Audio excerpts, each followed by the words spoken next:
তারেক জিয়ার এজেন্ট হলো কিন্তু নুরু। নুরুকে পিটাইয়া তারেক জিয়াকে দেখাই দিল, তুমি কি তোমার এজেন্টকে মাটিতে শোয়া দিছি। দেখেন একসাথে কয়টা কাহিনী এখানে। তার মানে হচ্ছে নুরু খরচ হয়ে যাওয়া বা নুরুকে মেরে ফেলা, এটা কিন্তু বর্তমান সরকারের একটা মাস্টার প্ল্যান। আপনি জানেন যে যুদ্ধে সেনাবাহিনীর যদি কোনো সোলজার আহত হয় সিরিয়াসলি, তাকে পিছনে পেলে যায় না, তাকে গুলি করে শুট করা হয়। এখন নুরু হচ্ছে আহত সৈনিক, ওই যুদ্ধের আহত সৈনিক, তাকে তার সাথে যারা আছে তারা গুলি করে মেরে ফেলবে। নুরুকে দিয়ে শুরু, কোথায় গিয়ে শেষ হবে আমরা জানি না। আপনারা জানেন এই নুরু বাংলাদেশ আওয়ামী লীগকে ব্যান করার যে প্রথম যে প্রস্তাব, সেটা কিন্তু নুরু তুলেছিল। এই নুরুরা বলছে আওয়ামী লীগ একটি পেশিবাদী সংগঠন, এটাকে ব্যান করতে হবে। এই সংগঠনের ব্যানের বিরুদ্ধে নুরুরা প্রথম কথা তুলেছিল। আজকে নুরুর জন্য অনেকেরই মায়া হচ্ছে, কিন্তু গতকালও বাংলাদেশের বিভিন্ন অঞ্চলে 7 জন আওয়ামী লীগের কর্মী সমর্থককে হত্যা করা হয়েছে। তাদেরও সন্তান আছে, তাদেরও স্ত্রী আছে, তাদেরও মধ্যবয়সী তরুণ এবং কেউ কেউ 19-20 বছরের ছেলে, তাদেরকে হত্যা করা হয়েছে। তাদেরকে হত্যার পর তাদের লাশটিকে সৎভাবে সৎকার করার জন্য আত্মীয় স্বজনকেও কাছে বিটতে দেওয়া হয়নি।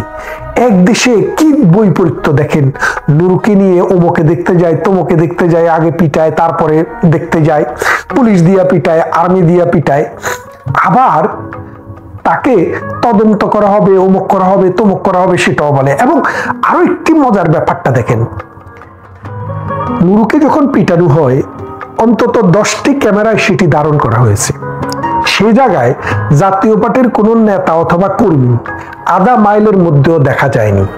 কিন্তু সরকার কি বলছে, জাতীয় পার্টির কর্মীদের নির্মম প্রহারে নুরু আহত অথবা নিহত। কিন্তু নুরুর আহত হওয়া এবং নিহত হওয়ার সাথে জাতীয় পার্টির কর্মীদের 1 মাইলের মধ্যেও কোনো সম্পর্ক ছিল না। নুরুকে যারা পিটিয়েছে বাংলার মানুষ সেটি দেখেছে। নুরুকে যারা পিটিয়েছে তারা কিন্তু অস্বীকার করেনি যে তারা নুরুকে পিটায়নি। আইএসপিআর সেনাবাহিনীর যে মুখপাত্র, সেখান থেকে একটি বিজ্ঞপ্তি দেওয়া হয়েছে। কালকে প্রথম আলোতে আমি দেখেছি, তারা বলেছে যে উন্মত্ত জনতাকে ঠান্ডা করার জন্য, উচ্ছৃঙ্খল জনতাকে বারবার বলার পরও তারা যখন নিবৃত হচ্ছিল না, তখন সেনাবাহিনী বল প্রয়োগ করতে বাধ্য হয়েছে। তার মানে সেনাবাহিনী বলছে তারা বল প্রয়োগ করে নুরুরে পিটাইছে, আর সরকার বলছে কি যে একটা দুষ্কৃতিকারী বাহিনী, জাতীয় পার্টি, আওয়ামী লীগের দোসর এবং আওয়ামী লীগের লোকেরা নুরুরে পিটিয়েছে। এখন আপনি ব্যাপারটা বোঝেন, আওয়ামী লীগ মাঠে নেই, দেশে নেই, কাজে নেই, তারপরেও আওয়ামী লীগের ভয়ে ততস্থ। এই যে ভারতীয় রয়ের এজেন্ট যে কিনাকি বসে আছে, এই কিনাকি রয়ের এজেন্টদেরকে দিয়েই নুরুকে যে পিটার নাই, এর কি প্রমাণ আপনাদের কাছে আছে? আমি তো বলবো ভারতের রয়ের যেসব এজেন্টরা বাংলাদেশে আছে তারাই কিন্তু এই নুরুকে পিটিয়েছে। এটা শুরু, এটা শেষ নয়, এই মিছিল চলতে থাকবে। নুরুর পরে হতে পারে রাশেদ, রাশেদের পরে হইতে পারে বাসেদ, এরপরে কাশেম, এরপরে জব্বর, এরপরে খালেদ, অনেক আপনারা শুনতে পাবেন। এনসিপিও কিন্তু এই লাইনের বাইরে নয়। মনে রাখেন, এই যে শুরু, এই শুরুটার শেষ আরো অনেক পরে হবে। প্রত্যেকটা ল্যাংটা বাহিনী, প্রত্যেকটি হত্যাকারী, প্রত্যেকটা মব সৃষ্টিকারী, প্রত্যেকটা দর্শক, প্রত্যেকটা বাড়ি জ্বালানোকারী, 32 নম্বরে হামলাকারী, মানুষের বাড়িতে বুলডোজার চালানো ব্যক্তি, প্রত্যেকের অবস্থা নুরুর মতো হবে অথবা তার চেয়েও খারাপ হবে। সময় তুমি বৃদ্ধ যাযাবর, এই সময় যাযাবর বৃদ্ধ যাযাবরের মতো হাঁটে, দ্রুত হাঁটে না, আস্তে আস্তে হাঁটে। কিন্তু সময় আসছে তাদের কাছে, তৈরি হতে বলেন। এই এনসিপির প্রত্যেকটা পান্ডাকে কুত্তাকে যেভাবে মানুষ পিটায়, নুরুকে কিন্তু কালকে সেভাবে পিটানো হয়েছে, কুত্তার মতো করে পিটিয়েছে। ঠিক এই এনসিপি প্রত্যেকটি দালালকে, এনসিপির প্রত্যেকটি ধর্ষককে, চাঁদাবাজকে, রাষ্ট্রকে ধর্ষণ করার ব্যক্তিদেরকে এইভাবেই নির্মমভাবে পেটানো হবে। রেডি হচ্ছে বাহিনী, কোথায়? এই বাংলাদেশের ভেতরে। আর এর নেতৃত্বে কারা থাকবে জানেন? ওই কিনাকিরা এটার নেতৃত্ব দিবে, আর এই পিটানি, এই ঠেঙানি চলতেই থাকবে। বাংলাদেশে গতকাল একটি নাটক হলো, ওই নাটকে নায়ককে পুলিশ বেদম পিটানোর পর তিনি আহত হলেন, নিহত হওয়ার কাছাকাছি গেলেন, কিন্তু নিহত হলেন না। এটা অনেকটা নাটকের মতো। কেন নাটক বলছি দেখেন, এর আগে মব কালচার সৃষ্টি যারা করেছে তাদের কাউরে কিন্তু পুলিশ পিটায়নি।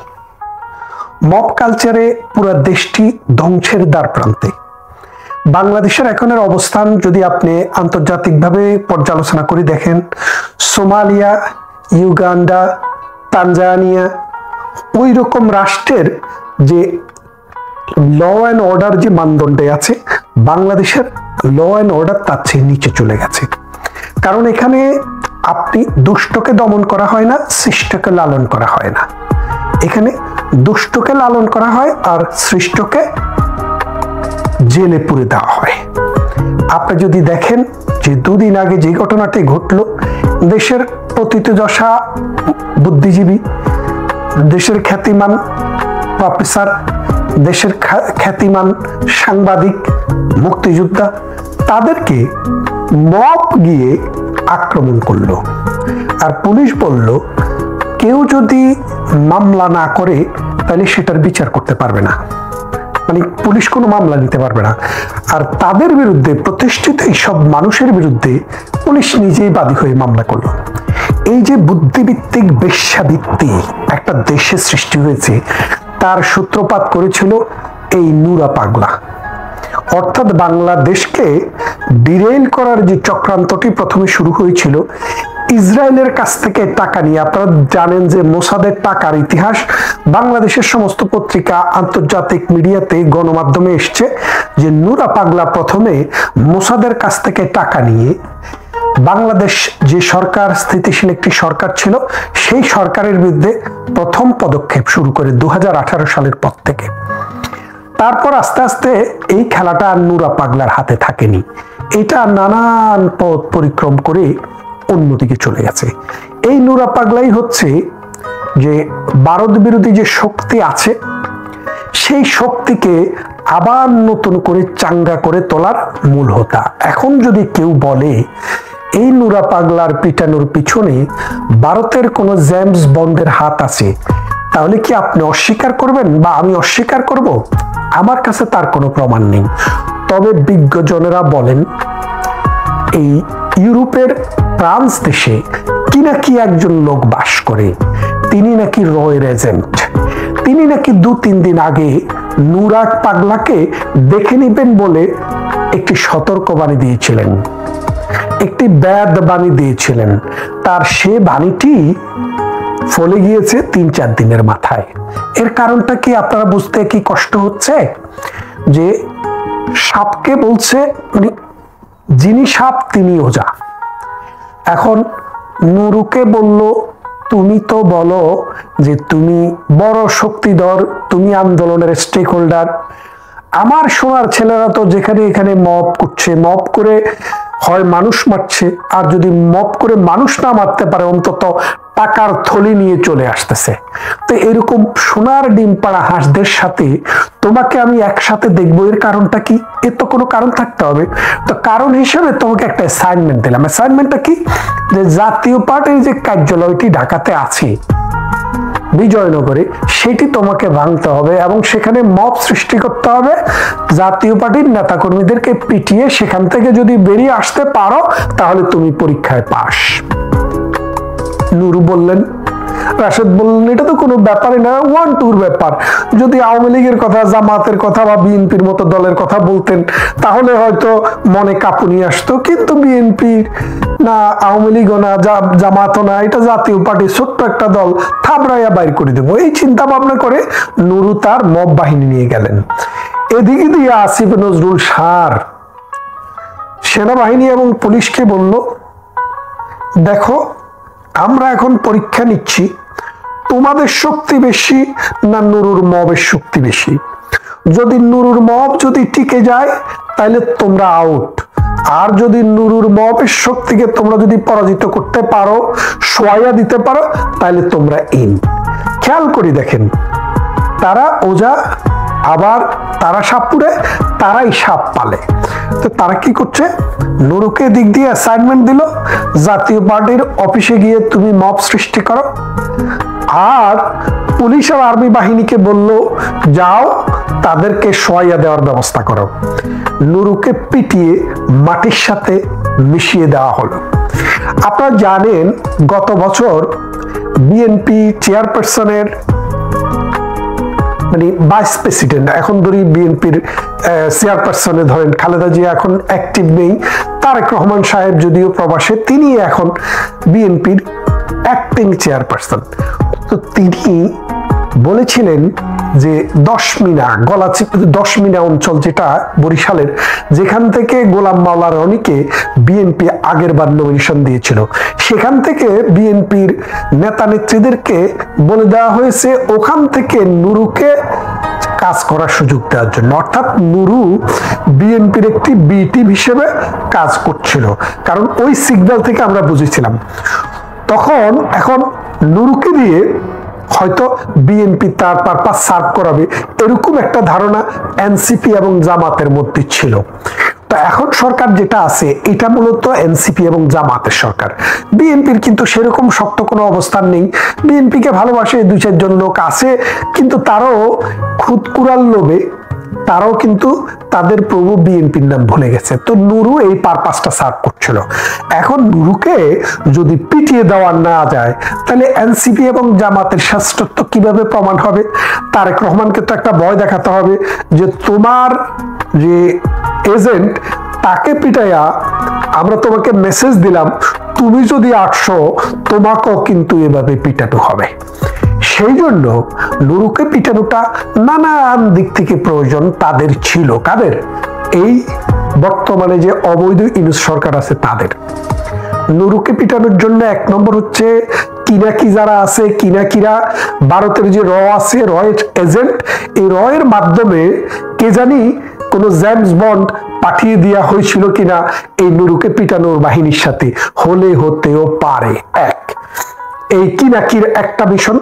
দ্বিতীয় হচ্ছে জামাত এবং এনসিপি, আসিফ নজরুল এবং ইউনূস গং চিন্তা করেছেন যে বিএনপি যদি মাঠে চলে আসে, তারেক জিয়া যদি মাঠে চলে আসে, সে যদি নেতৃত্ব দিয়ে পুরা বাংলাদেশে বিএনপিকে চাঙ্গা করে দিতে পারে, তাইলে তার যে মব বাহিনী এনসিপি, তার যে বাটপার সিটিং বাহিনী, এই যে হাসনাত, তারপরে সার্জিস, তারপরে ওই যে নোয়াখালীর দিনে দিনে বিল্ডিং তুলে ফেলছে যে ওটা, হান্নান মাসুদ, এই যে মব বাহিনী, এই মব বাহিনীর তো বেল শেষ। কারণ তাদের কথায় তখন আর পাবলিক মোবিলাইজ করবে না।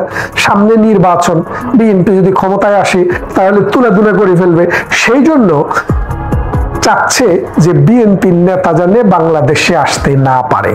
এই জন্য তার যে এজেন্ট গঠন করেছে, উদ্দেশ্য হলো মুক্তিযুদ্ধ বিরোধী কর্মকাণ্ড করে মুক্তিযুদ্ধের চেতনা, মুক্তিযুদ্ধের ইতিহাস এবং বঙ্গবন্ধু জাতির পিতা যার নেতৃত্বে আমরা যুদ্ধ করে দেশ স্বাধীন করেছি তার স্মৃতি, তার ইতিহাস সম্পূর্ণ মুছে ফেলা, এইটা ছিল তাদের লক্ষ্য এবং সেই লক্ষ্যে তারা কাজ করতেছে।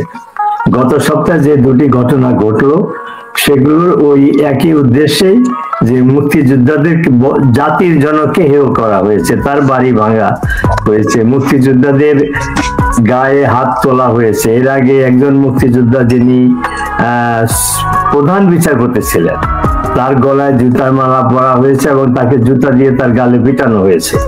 তো এইরকম মুক্তিযোদ্ধাদেরকে অপমান করার উদ্দেশ্যই হলো যে মুক্তিযোদ্ধাদের সম্মানকে মুছে ফেলা, ইতিহাস মুছে ফেলা, বাংলাদেশকে একটি মৌলবাদী রাষ্ট্রে প্রতিষ্ঠা করা। নিউ ইয়র্ক টাইমস লিখেছে যে ইউনূস ধর্মীয় মৌলবাদীদেরকে স্পন্সর করতেছে। তারা বাংলাদেশকে একটা তালিবানি রাষ্ট্র, আফগানিস্তানের মতো একটা রাষ্ট্র বানাইতে চায়, অথবা ইরানের মতো একটা ইসলামিক প্রজাতন্ত্র করতে চায়। এই লক্ষ্যে তারা কাজ করে যাচ্ছে এবং সেগুলোর এই যে সমস্ত ঘটনা অলমোস্ট প্রতিদিন ঘটছে তারই একটা অংশ। আমি প্রথমেই সাংবাদিক সম্মেলনে গোল টেবিল বৈঠকে যে ঘটনা ঘটছে এটা নিন্দা করার ভাষা আমার নেই, কারণ লতিফ সিদ্দিকী আমার রাজনৈতিক গুরু ছিল। উনি যখন ছাত্র নেতা ছিল, আমি তখন ঢাকা বিশ্ববিদ্যালয়ের ছাত্রলীগের কর্মী ছিলাম। তাকে এইভাবে অপমানিত হতে দেখে, লাঞ্ছিত হতে দেখে আমার দুঃখের সীমা নাই, আমি সারা রাত ঘুমাতে পারি নাই। এর সাথে অন্য যারা লাঞ্ছিত হয়েছেন তাদেরও আমি সমবেদনা প্রকাশ করছি, এই ঘটনার নিন্দা করছি। তো এখন আসি যে কেন এই ঘটনাগুলা ঘটছে, এর পিছনে ষড়যন্ত্র কি, এর পিছনে শানে নজর কি, সেগুলো পিন পয়েন্ট করে বলা খুব মুশকিল। কারণ এত কিছু ঘটনা ঘটছে, এতগুলো পার্টি স্টেক হোল্ডার আছে।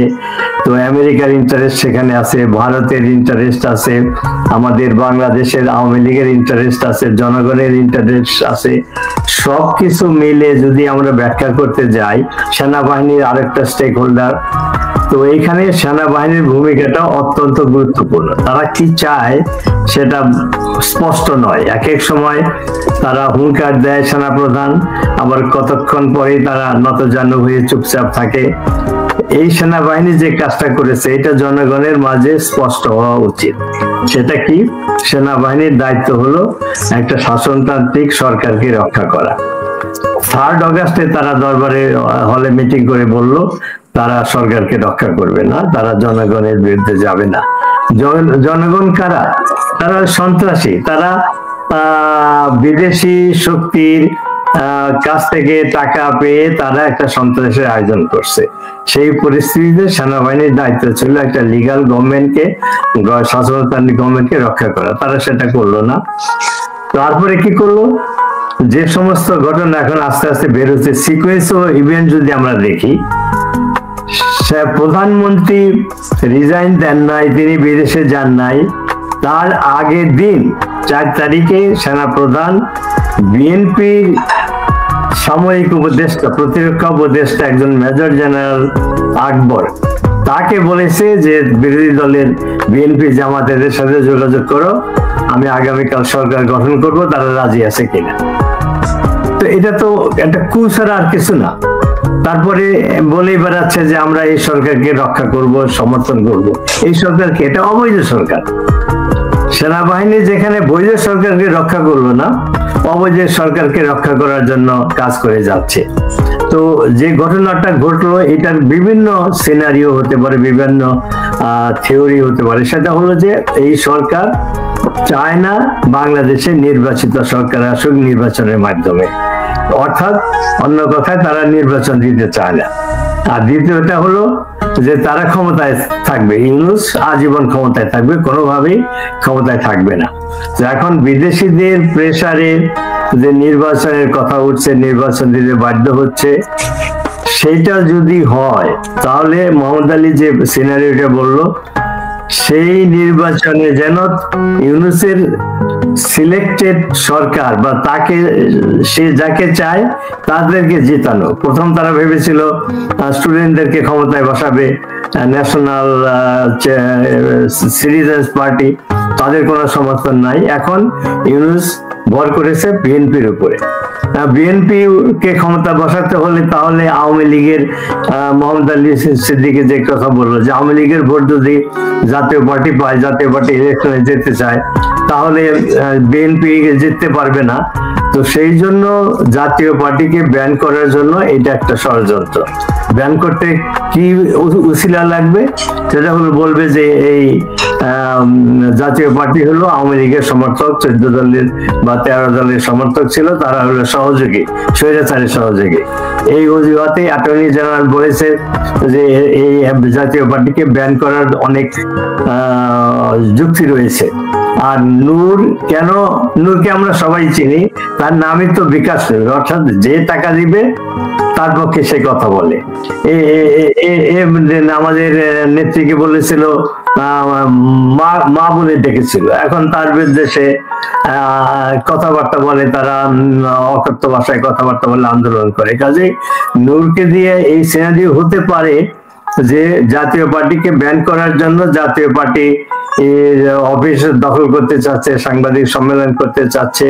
এটা একটা থিওরি হতে পারে যে জাতীয় পার্টি সহ 14 দলের কেউ যেন ইলেকশনে না আসতে পারে, আওয়ামী লীগের মতো তাদের ব্যান করতে পারে, এটা একটা উদ্দেশ্য হতে পারে।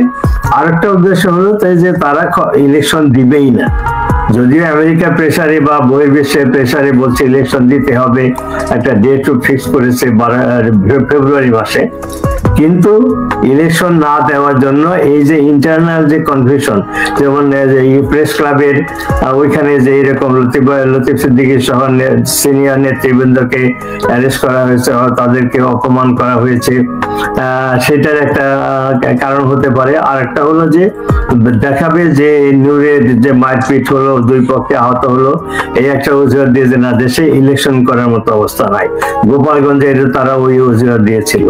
তো আরো ষড়যন্ত্র করে, আরো পরিস্থিতি সৃষ্টি করে গৃহযুদ্ধ তারা বাড়াতে পারে। এবং আরেকটা সিনারি আমি সবসময় যেটা বলি, আন্তর্জাতিক যে সুপার পাওয়ারের যে কনফ্লিক্ট, যেটার একটা প্রক্সি ওয়ার বাংলাদেশে হতে পারে।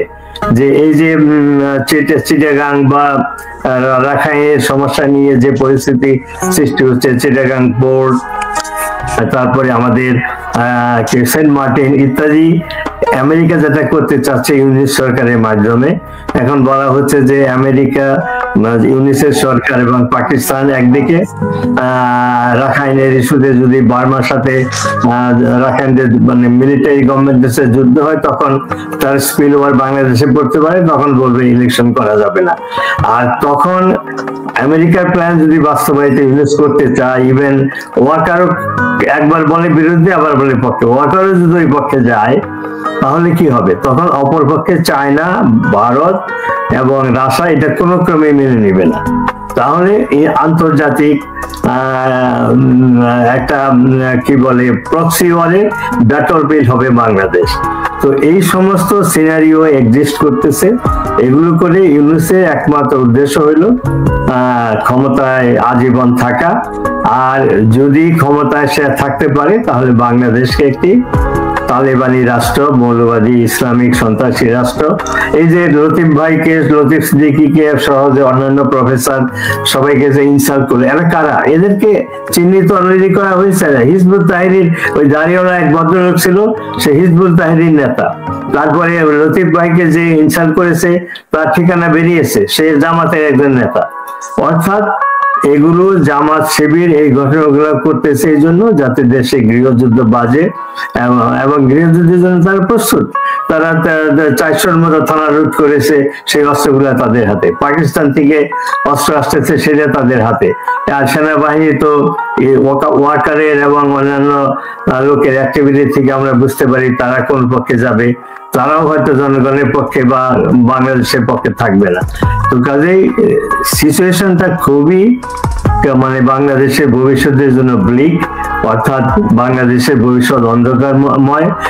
কে যেন একটা ইয়েতে বলতেছিল, এক টকশো হোস্ট কবিতা আবৃত্তি করতেছিল যে সকালবেলা বাংলাদেশের সকাল এত অন্ধকার যে আমরা সূর্য দেখতে পাচ্ছি না, আলো দেখতে পাচ্ছি না। বাংলাদেশের ভবিষ্যৎ কি হবে এটা অজানা। একজন মুক্তিযোদ্ধা হিসাবে আমার কাছে আমি ঘুমাতে পারি না। এটা অত্যন্ত ব্যথিত ব্যাপার যে জাতির জনক বঙ্গবন্ধুকে অসম্মান করা হচ্ছে, মুক্তিযুদ্ধকে অস্বীকার করা হচ্ছে। মুক্তিযুদ্ধের যে 3-4টি যে মূল মন্ত্র, অসাম্প্রদায়িক সমাজ ব্যবস্থা, গণতন্ত্র, এগুলো মুছে ফেলা হচ্ছে। তো পরিস্থিতি খুবই আশঙ্কাজনক, খুবই বিপজ্জনক। বাংলাদেশের ভবিষ্যতে কি আছে বলা এই মুহূর্তে মুশকিল। ধন্যবাদ। আমি আবার আসবো আপনার কাছে, মোহাম্মদ আলী সিদ্দিকী।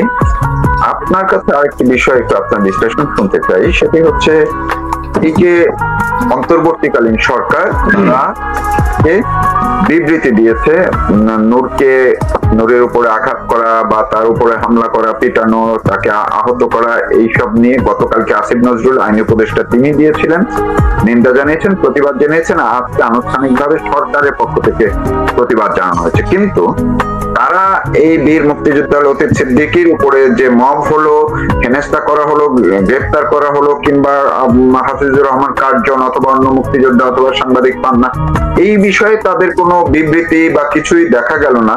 এমনকি শিক্ষক সমাজ তাদের পক্ষে যারা ছিলেন তারাও কোনো প্রতিবাদ কিছু করলেন না। এইটা কারণ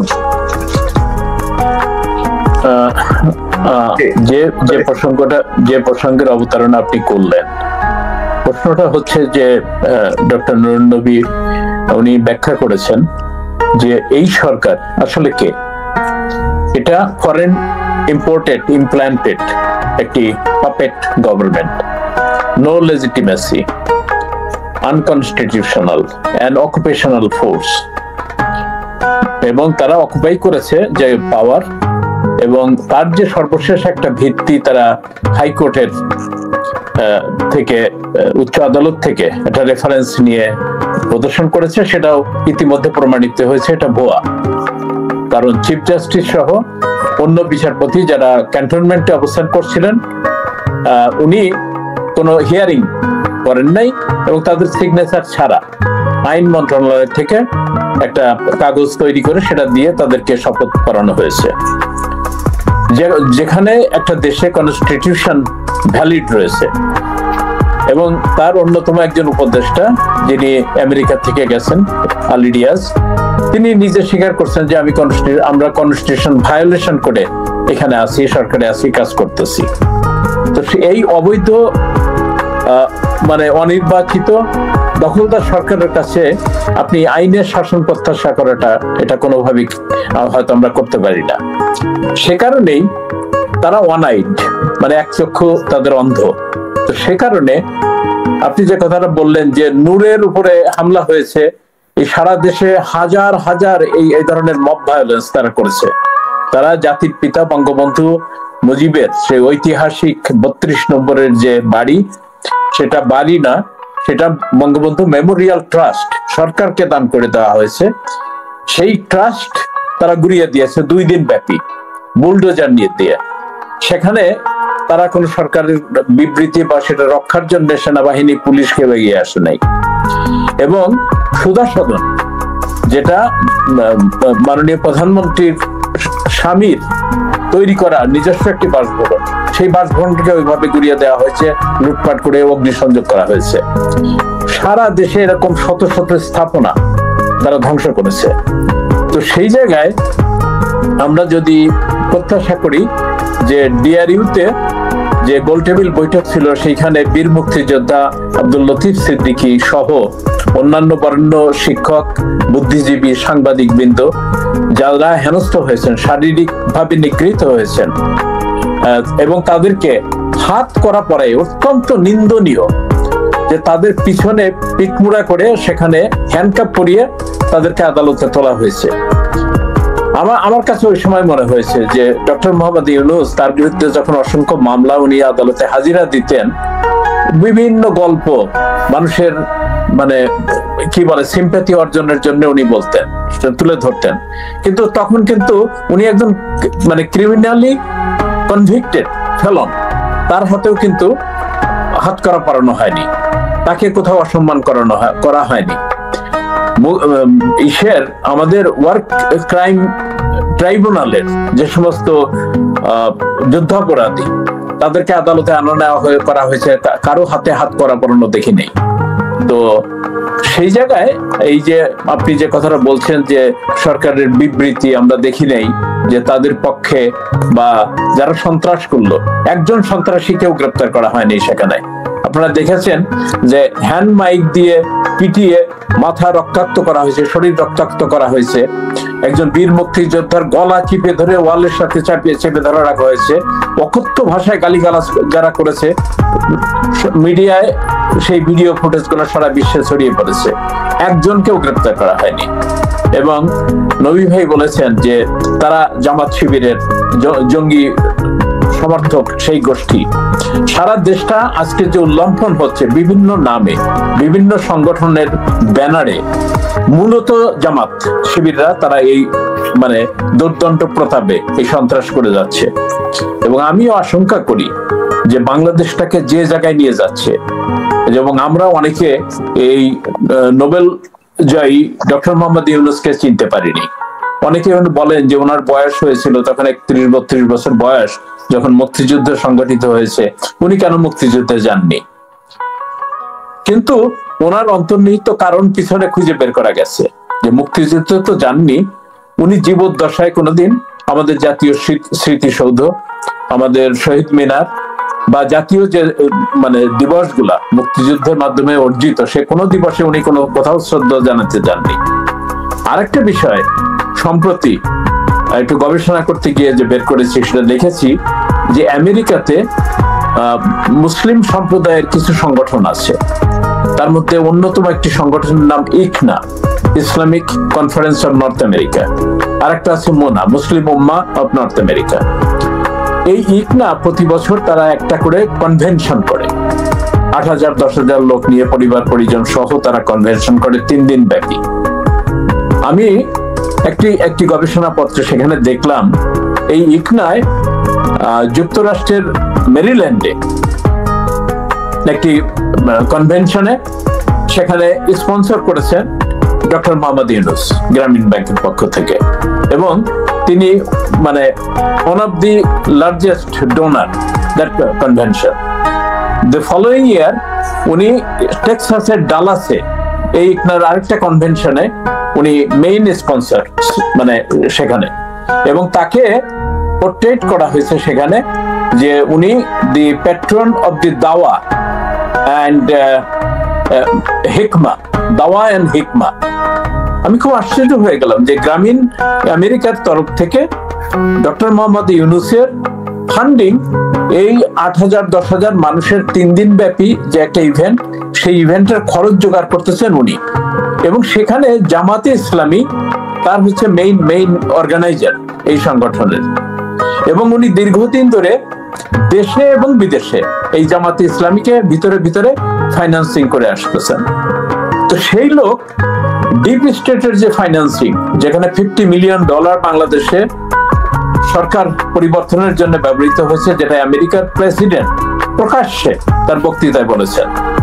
এছাড়া ইউএসএআইডি এবং জর্জ সরোসের মাধ্যমে গ্রামীণ ফাউন্ডেশনে ডক্টর মোহাম্মদ ইউনূস $162.4 মিলিয়ন উনি পেয়েছেন, এবং সেটা গ্রামীণ ফাউন্ডেশন নামে একটি তহবিলে সেখানে গেছে।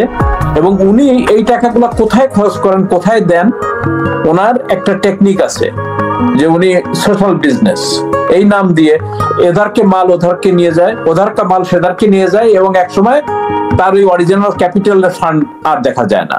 সেই টাকা উনি মানি লন্ডারিং করে দেশে এবং বিদেশে বিভিন্ন জায়গায় উনি পাঠিয়েছেন। এই ধরনের জঙ্গিবাদে উৎসাহী এবং বাংলাদেশের মুক্তিযুদ্ধের চেতনা বিরোধী একজন লোক, যিনি এই ফাইন্যান্সিং করেছেন, এবং ওনার গত বছর নিউ ইয়র্কের ইউএনজিএতে যোগদানের সময় স্থানীয় এক সাংবাদিকের ভয়েস অফ আমেরিকার সাথে সাক্ষাৎকারে উনি বলেছেন যে মুক্তিযুদ্ধের বিষয় নিয়ে যখন প্রশ্ন করা হয়েছে, উনি বলেছেন রিসেট বাটনে ওটা সব ডিলিট করে দিয়েছেন, উনি রিসেট বাটন চাপ দিয়ে ডিলিট করে দিয়েছেন।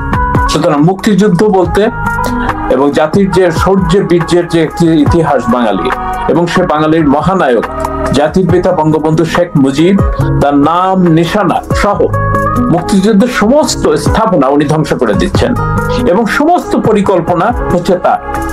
যে শব্দ উনি ব্যবহার করেছেন যে অ্যামেজিং মেটিকুলাস ডিজাইন, সেই অ্যামেজিং মেটিকুলাস ডিজাইন উনি এই সারা বিশ্বে চড়াইয়ে বাংলাদেশের রক্ত শোষা সুদখোর এই গরিব মানুষের অর্থ শোষণ করে নিয়ে বিদেশি ডোনারদের যে দেওয়া টাকা সহ উনি সারা বিশ্বে এই জঙ্গিবাদের বপন করতেছেন। আসলে মাইক্রো ক্রেডিটের আড়ালে এই সন্ত্রাসী, এবং অরিজিনালি তার পরিচয় তিনি একজন রোহিঙ্গা ওই ওপার থেকে আসা রোহিঙ্গা, তার বংশ পরিচয়, যিনি নিজে কোনোদিন ধর্মকর্ম পালন করতে কেউ কোনোদিন দেখে নাই।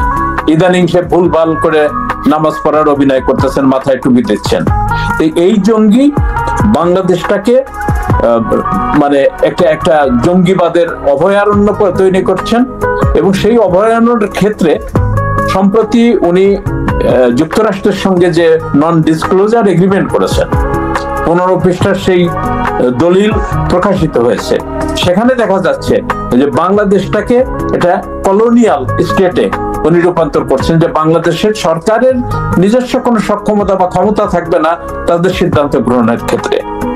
এবং সবচেয়ে আশ্চর্যের যেটা নবী ভাই বললেন, যে উনি বাংলাদেশটাকে একটা প্রক্সি ওয়ারের ফিল্ড হিসাবে তৈরি করতেছেন, এবং এই বাংলাদেশ হয়তো ইতিহাস থেকে এই ভূখণ্ড হয়তো মুছে যাবে এবং একটা যুদ্ধক্ষেত্রে পরিণত হবে, সেই আশঙ্কা আমার মধ্যে।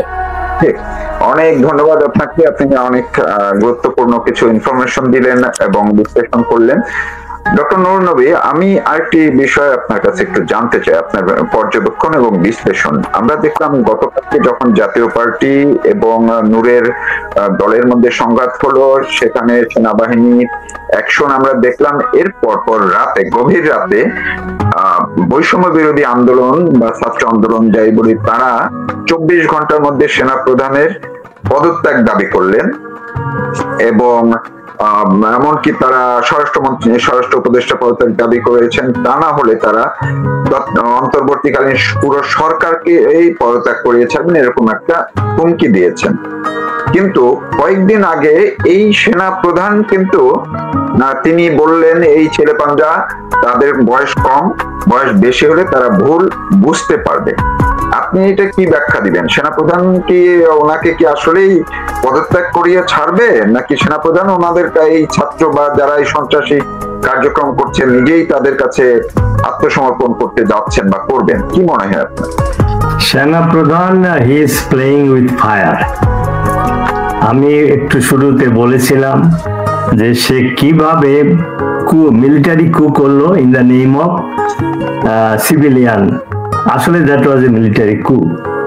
তারপরে যে সে কার্যগুলো করছে, সে কারো ট্রাস্ট অর্জন করতে পারছে না। সে ভারতের সেনা প্রধানের সাথে তার যোগাযোগ ছিল, সেখানে সে বিক্রি করেছে। আমেরিকার সাথে সে প্রথমে বিরোধিতা করেছে, এখন আবার নরম সুরে কথা বলে।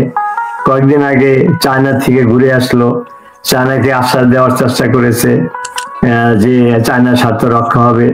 তো এতগুলো শক্তিকে, ডাইভার্সিফাইড এবং কনফ্লিক্টিং পার্টিকে সে আশ্বাস দিচ্ছে, কিন্তু কোনোটাই সে রাখতে পারবে না। এই সন্ত্রাসী স্টুডেন্ট, এদেরকে তো সে বলে যে ইয়াং ছেলে পেলে, তাদের ছেলে মেয়ের বয়সের, আসলে তা না, এরা অ্যাডাল্ট।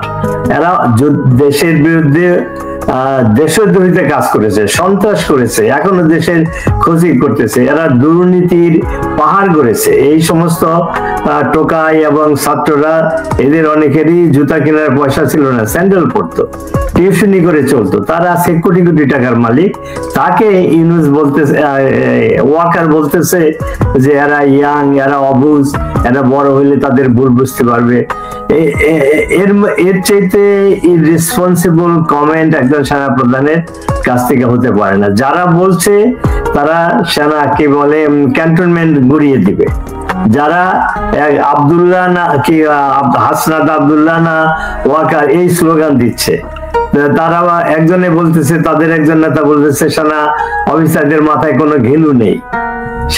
সেনাবাহিনী একটা দেশের একটা রিলায়েবল একটা প্রতিষ্ঠান। তার বিরুদ্ধে এই সমস্ত ছোকরা যারা এই ধরনের কথা বলে, তাদেরকে উনি বলতেছে ক্ষমা করে দেওয়ার জন্য, এদের বিরুদ্ধে কোনো অ্যাকশন নেওয়া যাবে না।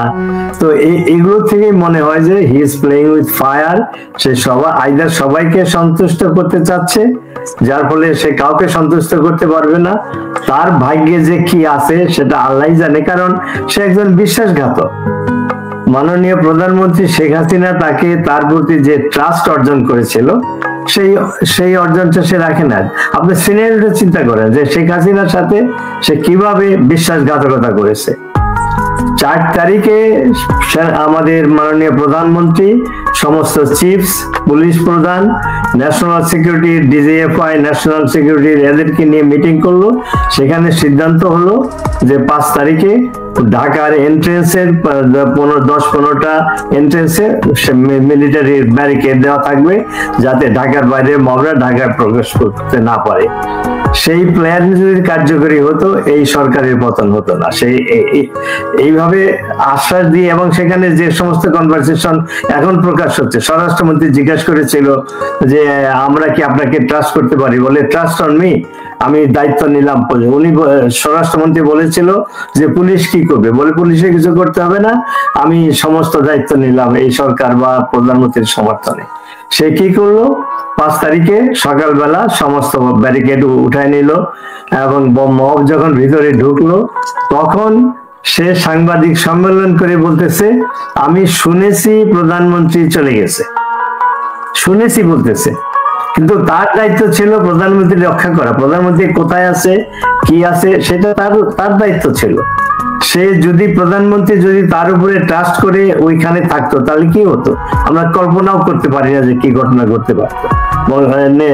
প্রধানমন্ত্রী এবং তার বোনকে হত্যা করা তাদের প্ল্যান ছিল, সেটাই ঘটতো। তো কাজেই এই সেনা প্রধানমন্ত্রী যাকে ট্রাস্ট করে দায়িত্ব দিয়েছিল এবং 4 তারিখে কথা দিল যে আমি প্রোটেকশন দিব, তারপরেও সেনাবাহিনীর প্রধান বস হলো প্রতিরক্ষা মন্ত্রী। মাননীয় প্রধানমন্ত্রী প্রতিরক্ষা মন্ত্রীর দায়িত্ব ছিল, উনি যে অর্ডার দিয়েছে সেটা সে ভায়োলেট করলো। যে আশ্বাস সে প্রধানমন্ত্রীকে দিয়েছিল প্রতিরক্ষা মন্ত্রী, সেটাও সে করলো না। তো কাজেই সেনা প্রধানের ভাগ্যে কি আছে আমরা অনুমান করতে পারি। সে নিজকে মনে করেছিল সে হি ইজ ভেরি স্মার্ট, কিন্তু তার অ্যাক্টিভিটিতে মনে হয় তিনি বোকার স্বর্গে বাস করেন। এবং আমরা মুক্তিযুদ্ধে ট্রেনিং নিয়েছিলাম, আমাদেরকে শেখানো হয়েছিল যে কমান্ডারের দায়িত্ব হলো স্প্লিট অফ সেকেন্ডে ডিসিশন নিতে হবে। আর সে কি করতেছে, সে দরবার করে ডিসিশন নেয়। সেনাবাহিনী প্রধান এইভাবে ডিসিশন নেয় না, অর্থাৎ সে একজন দুর্বল চিত্তে দুর্বল মেরুদণ্ড লোক, এবং এই যে ষড়যন্ত্র এতগুলা এর পিছনে সে ইনভলভ। এবং আরেকটা পয়েন্ট করে আমি তার কথা আর বলবো না, সেটা হলো যে উনি যে 4 তারিখে ওই খালেদা জিয়ার মিলিটারি অ্যাডভাইজারকে বললো বিএনপি জামাত এদের সাথে যোগাযোগ করো, সেই সময় জামাত একটা নিষিদ্ধ রাজনৈতিক দল। তারপরে উনি মিটিং এ ডাকলেন 5 তারিখে, কাদেরকে ডাকলো, আসিফ নজরুল। হুইজ আসিফ নজরুল, কোন ক্রাইটেরিয়াতে? বাংলাদেশে 20-25 হাজার অধ্যাপক রয়েছে, তাকে কিভাবে সে ইনভাইট করতে পারলো? জামাতের প্রধানকে যখন ইনভাইট করা হয়, সে পরে ইন্টারভিউ বলেছিল যে আমি ভেবেছিলাম যে আমাকে হয়তো অ্যারেস্ট করার জন্য ক্যান্টনমেন্টে ডাকা হয়েছে। অর্থাৎ যে ষড়যন্ত্রটা হয়েছে, যে ষড়যন্ত্রের ফলে শেখ হাসিনা সরকারের পতন হয়েছে এবং বাংলাদেশকে একটা উন্নয়নের রোল মডেল থেকে 1 বছরে একটা ফেইল্ড স্টেটে পরিবর্তন করা হয়েছে, অকার্যকর রাষ্ট্রে পরিণত করা হয়েছে। এর জন্য ইউনূস এবং ওয়াকার দুইজনই সমানভাবে দায়ী, এবং বাংলাদেশের মাটিতে এদের বিচার হবে, ইতিহাসও বিচার করবে। কিন্তু যেভাবে অবস্থা পরিবর্তন হচ্ছে, মনে হয় ইতিহাসের জন্য আমাদের অপেক্ষা করতে হবে না, জীবদ্দশায় বাংলাদেশে এই পরিবর্তন হবে, এবং এই দুইজনের দেশদ্রোহিতার জন্য, বিশ্বাসঘাতকতার জন্য বিচার হবে। ধন্যবাদ।